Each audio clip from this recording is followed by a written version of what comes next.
Hello বন্ধুরা, আজকে একটা পাকোড়া বানাবো। আলু নিয়েছি আর ছোলা আর ভুট্টা দিয়ে দেবো,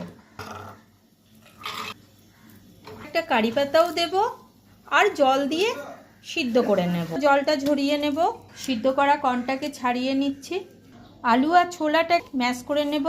এবারে কর্নটাকে গাজর কুচোনো, ধনেপাতা, ক্যাপসিকাম, বেসন, চিলি ফ্লেক্স, জিরের গুঁড়ো, চাট মশলা, লঙ্কার গুঁড়ো, গোটা জিরে, লবণ, কর্নফ্লেক্স গুঁড়ো করে পকোড়াগুলো করে নেব। এটা সাদা তিল দিয়ে দেব, সব তেলে ছেড়ে দেব। কতটা সুন্দর লাগছে। তুলে নেব।